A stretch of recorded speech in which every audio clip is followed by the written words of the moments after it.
Hoy vamos a explorar un libro súper relevante. Se trata de El arte de la guerra de Sun Tzu. Interesante. ¿Cómo es que un libro sobre estrategia militar escrito en la antigua China puede ser útil en nuestros días? Buena pregunta. Para esta inmersión nos basaremos en un artículo de Cultura Genial que resume y analiza las ideas principales del libro. Me parece perfecto. ¿Te parece si empezamos? Claro que sí. ¿Qué es lo que te parece más interesante de El arte de la guerra? Bueno, lo interesante del arte de la guerra es que sus enseñanzas van mucho más allá del campo de batalla. Sun Tzu nos habla de la importancia de la estrategia, la planificación y el conocimiento del adversario. Conceptos que se pueden aplicar a cualquier situación que implique conflicto o competencia, Entiendo. desde los negocios hasta las relaciones personales. Sí, es increíble. ¿Sí? Y una de las cosas que más me llamó la atención del libro es la importancia que le da al engaño. ¿En serio? Sun Tzu dice, y cito, el arte de la guerra se basa en el engaño. Es una frase poderosa. ¿Cómo se puede aplicar este principio en la vida real fuera de un contexto militar? Imagina que estás negociando un aumento de sueldo. Aplicando el principio de engaño, podrías aparentar incapacidad, como dice Sun Tzu. Aparentar incapacidad. Es decir, podrías mostrar una actitud más humilde sin revelar todas tus cartas. Ya veo. Y hacer que tu jefe piense que no tienes otras opciones. Es como jugar póker. No quieres que tu oponente sepa qué cartas tienes en la mano. Exacto. Pero ¿cómo se puede ganar sin luchar? No se supone que la guerra se trata de la batalla. Esa es una excelente pregunta. Gracias. Sun Tzu nos enseña que el objetivo final de la guerra no es la batalla en sí, Interesante. sino desmantelar los planes del enemigo, Ajá. disolver sus alianzas y que se rinda sin necesidad de llegar a la lucha. Entiendo. Se trata de utilizar la inteligencia y la estrategia para lograr la victoria sin el derramamiento de sangre. Entiendo. Entonces, en lugar de enfocarse en la confrontación directa, se busca debilitar al enemigo desde dentro. Así es. ¿Y cómo se relaciona esto con la idea de conocerse a sí mismo y a su enemigo? Sun Tzu lo dice muy claro. Si conoces a los demás y te conoces a ti mismo, ni en 100 batallas correrás peligro.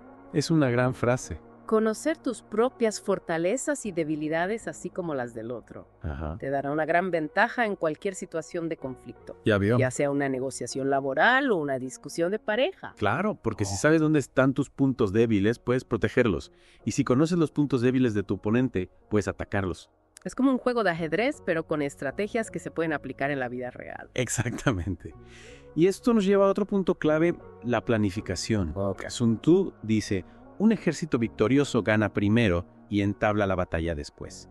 En otras palabras, la victoria se construye antes de la batalla mediante una estrategia bien definida. Claro, no se trata de actuar impulsivamente, sino de planificar cada paso con cuidado. ¿Y qué hay de la elección del campo de batalla? Buena pregunta. ¿Cómo se puede aplicar este concepto a situaciones cotidianas? Sun Tzu nos aconseja atraer al enemigo a un terreno favorable para nosotros, donde podamos aprovechar nuestras ventajas y explotar sus debilidades. Entiendo. Por ejemplo, si sabes que tu oponente es débil en un área específica, puedes dirigir la conversación hacia ese tema para ponerlo en desventaja. Es como en el deporte, ¿no? Un equipo local siempre tiene ventaja porque conoce mejor el terreno de juego. Exacto. Y hablando de estrategia, no podemos olvidar la importancia del liderazgo. Sun Tzu nos habla de un liderazgo basado en la justicia que inspire confianza y obediencia en los seguidores. Entiendo. Un líder injusto solo genera descontento y desobediencia, lo que debilita al grupo. Y si hablamos de liderazgo, también debemos hablar de los peligros que Sun Tzu menciona sobre algunos rasgos en los generales. Ajá. Recuerdo esa parte del libro donde dice que un general no debe estar dispuesto a morir ni querer preservar la vida a toda costa. Tampoco debe ser demasiado apasionado, puritano o compasivo. Es un punto interesante. Suena contradictorio. Lo que Sun Tzu nos quiere decir es que estos rasgos en exceso pueden ser contraproducentes en la guerra. Ya veo. Un general demasiado apasionado puede tomar decisiones impulsivas, mientras que uno demasiado compasivo puede ser manipulado por el enemigo. Se trata de encontrar un equilibrio. Entiendo, es como encontrar el punto medio entre dos extremos. Así es. Y hablando de diferentes enfoques, ¿qué me dices de los diferentes tipos de terreno y estrategias que menciona Sun Tzu? Sun Tzu describe 9 tipos de terreno, 9. cada uno con sus propias características y desafíos. Interesante. Para cada tipo de terreno propone una estrategia específica. Wow. Es un sistema complejo y fascinante que nos muestra la profundidad del pensamiento estratégico de Sun Tzu. Wow. Realmente este libro tiene mucho que enseñarnos. Sí que sí. ¿Y qué hay del espionaje? ¿Qué tan importante es para Sun Tzu? El espionaje es crucial para Sun Tzu. Ajá. Nos habla de 5 tipos de espías. 5. Nativo, interno, doble agente, liquidable y flotante. Wow. Cada uno con su función específica y su manera de obtener información.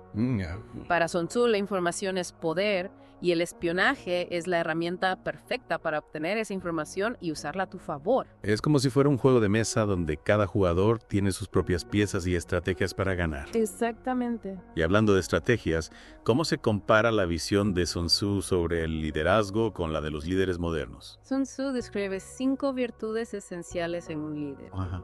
Sabiduría, sinceridad, humanidad, coraje, disciplina.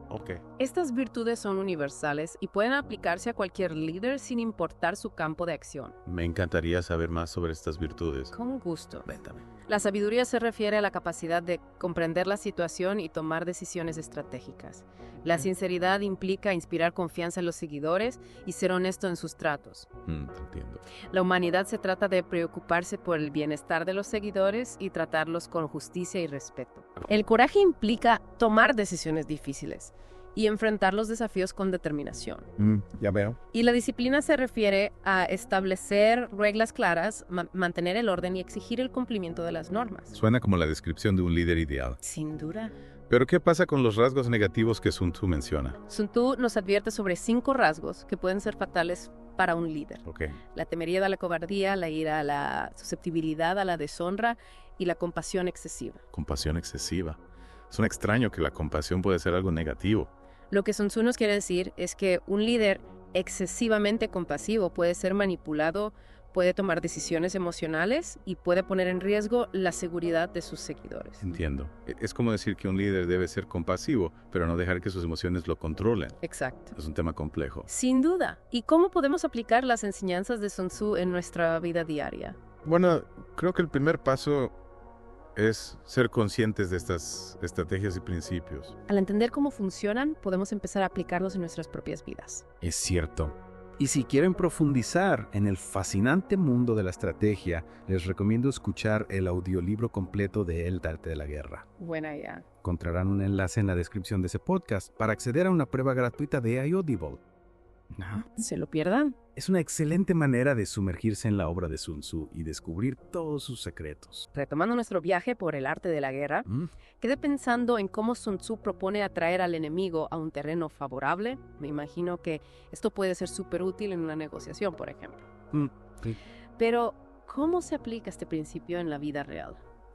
Es una idea que puede sonar abstracta, pero tiene aplicaciones muy concretas. A ver. Piensa en una entrevista de trabajo. Ok. Si te preparas bien, investigas a la empresa y al puesto, puedes llevar la conversación hacia temas donde destaques tus habilidades y experiencia. De esta manera, atraes al entrevistador a un terreno favorable para ti. Es como preparar el terreno para una siembra. Si la tierra es fértil y las condiciones son óptimas, Exacto. las probabilidades de éxito son mayores. Totalmente. Hablando de adaptación, Sun Tzu también nos enseña que la flexibilidad es clave. Entiendo. Decía, en una batalla no hay circunstancias fijas y permanentes.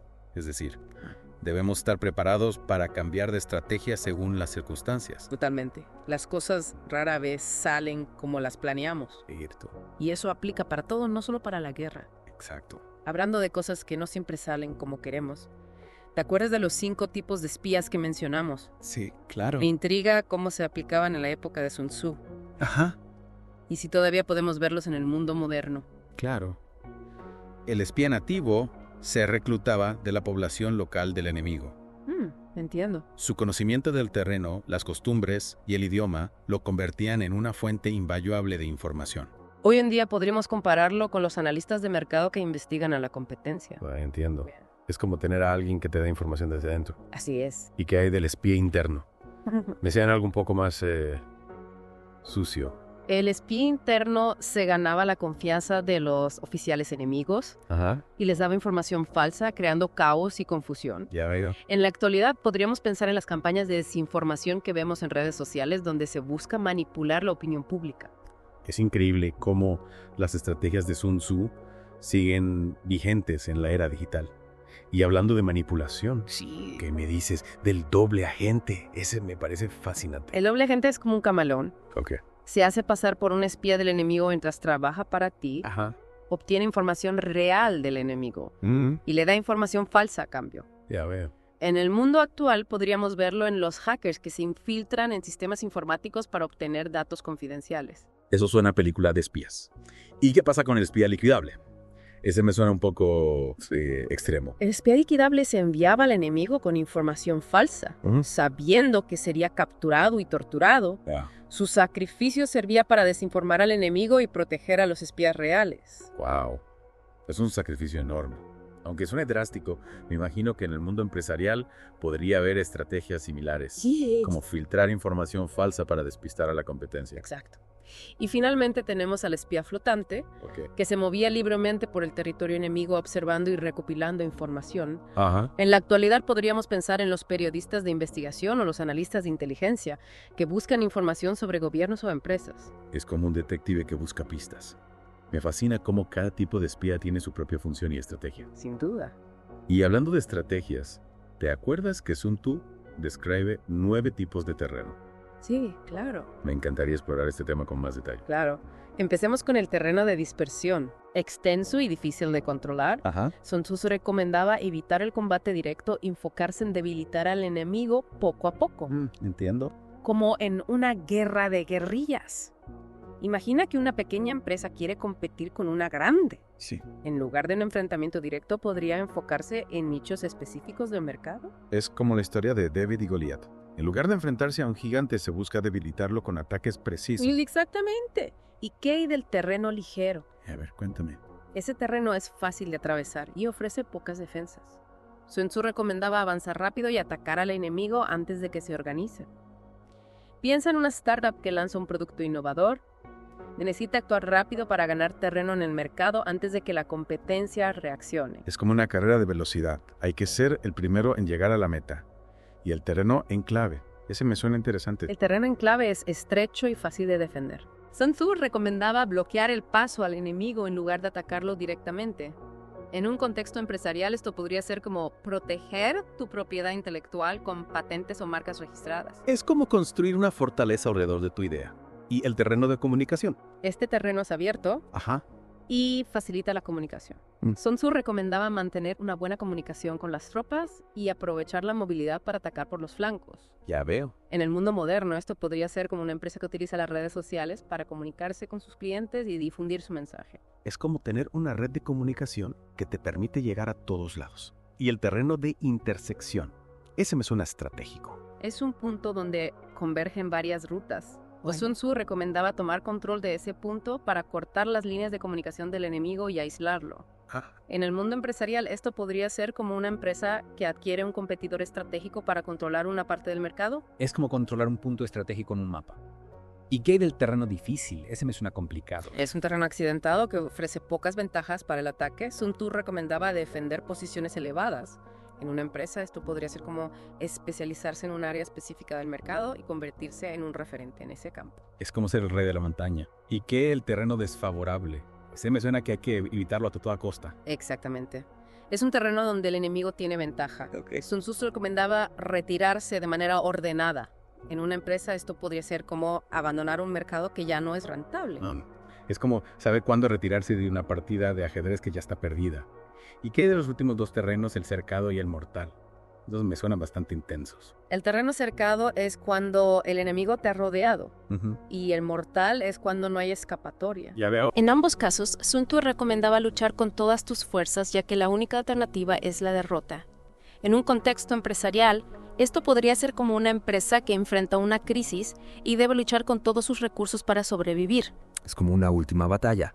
Se lucha con todo lo que se tiene. La clasificación de terrenos de Sun Tzu es increíblemente detallada. Así es. Era impresionante cómo Sun Tzu analiza cada aspecto de la guerra desde el terreno hasta el espionaje, pero creo que uno de los puntos más relevantes para nosotros hoy en día es el tema del liderazgo. ¿Qué nos dice Sun Tzu sobre las cualidades de un buen líder? El liderazgo es un tema central en El arte de la guerra. Sun Tzu dedica un capítulo entero a la figura del general describiendo las virtudes que debe tener para guiar a su ejército a la victoria. Lo interesante es que estas virtudes no son exclusivas del ámbito militar, sino que pueden aplicarse a cualquier tipo de líder, ya sea en los negocios, la política o incluso en la vida personal. ¿Y cuáles son esas virtudes? ¿Podrías darnos algunos ejemplos? Claro, Sun Tzu destaca 5 virtudes esenciales: sabiduría, sinceridad, humanidad, coraje y disciplina. Vaya, suena como un código de honor para líderes. Me intriga saber cómo se aplican estas virtudes en la práctica. Comencemos con la sabiduría. Un líder sabio, según Sun Tzu, es aquel que conoce a su enemigo y a sí mismo que comprende el terreno y las circunstancias, y que es capaz de anticipar los movimientos del adversario. En esencia, se trata de tener una visión estratégica, de poder analizar la situación y tomar decisiones inteligentes. Es como un ajedrecista que puede ver varias jugadas por adelantado y que, de la sinceridad, ¿cómo se traduce eso en el liderazgo? La sinceridad es fundamental para generar confianza. Un líder sincero es aquel que inspira confianza en sus seguidores, que es honesto en sus tratos y que cumple sus promesas. Piensa en un líder que siempre dice la verdad aunque sea difícil y que siempre cumple con lo que promete. Ese tipo de líder genera lealtad y respeto. Es cierto, la confianza es la base de cualquier relación sólida, ya sea entre un general y sus soldados o entre un jefe y sus empleados. ¿Y qué me dices de la humanidad? Un líder humano es aquel que se preocupa por el bienestar de sus seguidores, que los trata con justicia y respeto y que comprende sus necesidades. No se trata de ser blando o sentimental, sino de entender que las personas son el activo más valioso de cualquier organización. Es como un capitán que cuida de su tripulación, sabe que para llegar a buen puerto necesita que todos estén bien y motivados. ¿Y qué hay del coraje? El coraje es la capacidad de enfrentar los desafíos con determinación, de tomar decisiones difíciles y de no dejarse vencer por el miedo. Un líder valiente inspira a sus seguidores con su propio ejemplo. Es como un bombero que se adentra en un edificio en llamas para salvar vidas. Sabe que hay peligro, pero su valentía lo impulsa a actuar. Y finalmente, ¿qué hay de la disciplina? La disciplina es esencial para mantener el orden y la eficiencia. Un líder disciplinado establece reglas claras, exige el cumplimiento de las normas y se asegura de que todos trabajen en conjunto para lograr los objetivos. Es como un director de orquesta que guía a los músicos para crear una sinfonía, cada uno tiene su parte. Pero la disciplina y la coordinación son esenciales para que la música fluya. Es increíble cómo Sun Tzu resume en 5 virtudes las cualidades esenciales de un buen líder, pero también mencionaba algunos rasgos que pueden ser peligrosos, ¿verdad? Así es. Sun Tzu nos advierte sobre 5 rasgos que en exceso pueden ser fatales para un líder: la temeridad, la cobardía, la ira, la susceptibilidad, la deshonra y la compasión excesiva. Me sorprende que la compasión esté en esa lista. No se supone que la compasión es algo positivo. La compasión es una virtud admirable, pero en exceso puede nublar el juicio de un líder. Un líder demasiado compasivo puede ser manipulado, puede tomar decisiones emocionales y puede poner en riesgo el bienestar del grupo. Entiendo. Es como decir que un líder debe ser compasivo, pero también debe ser objetivo y tomar decisiones racionales. Exactamente, y lo mismo ocurre con los otros rasgos. La temeridad puede llevar a decisiones impulsivas, la cobardía puede paralizar al líder, la ira puede nublar su juicio y la susceptibilidad, la deshonra, puede hacerlo vulnerable a las manipulaciones. Entonces la clave está en encontrar el equilibrio entre estos extremos. Precisamente. Y eso nos lleva de vuelta a la idea central de el arte de la guerra, la importancia de la estrategia, la planificación y el conocimiento. Un buen líder debe ser capaz de analizar la situación, evaluar los riesgos, planificar sus acciones y adaptarse a las circunstancias. Es fascinante cómo un libro tan antiguo puede tener tanta sabiduría aplicable a nuestro mundo moderno. Creo que todos podemos aprender mucho de las enseñanzas de Sun Tzu, sin importar cuál sea nuestro campo de acción. Sin duda alguna, El arte de la guerra es una obra temporal que nos invita a reflexionar sobre la naturaleza del conflicto y las estrategias para enfrentarlo. Si quieren profundizar en el fascinante mundo de la estrategia, les recomiendo escuchar el audiolibro completo de El arte de la guerra. Encontrarán el enlace en la descripción de este podcast para acceder a una prueba gratuita de Audible. Es una excelente manera de sumergirse en la obra de Sun Tzu y descubrir todos sus secretos. No se lo pierdan. Ha sido un placer explorar las profundidades del arte de la guerra con ustedes. Gracias por acompañarnos en este Deep Dive. Hasta la próxima.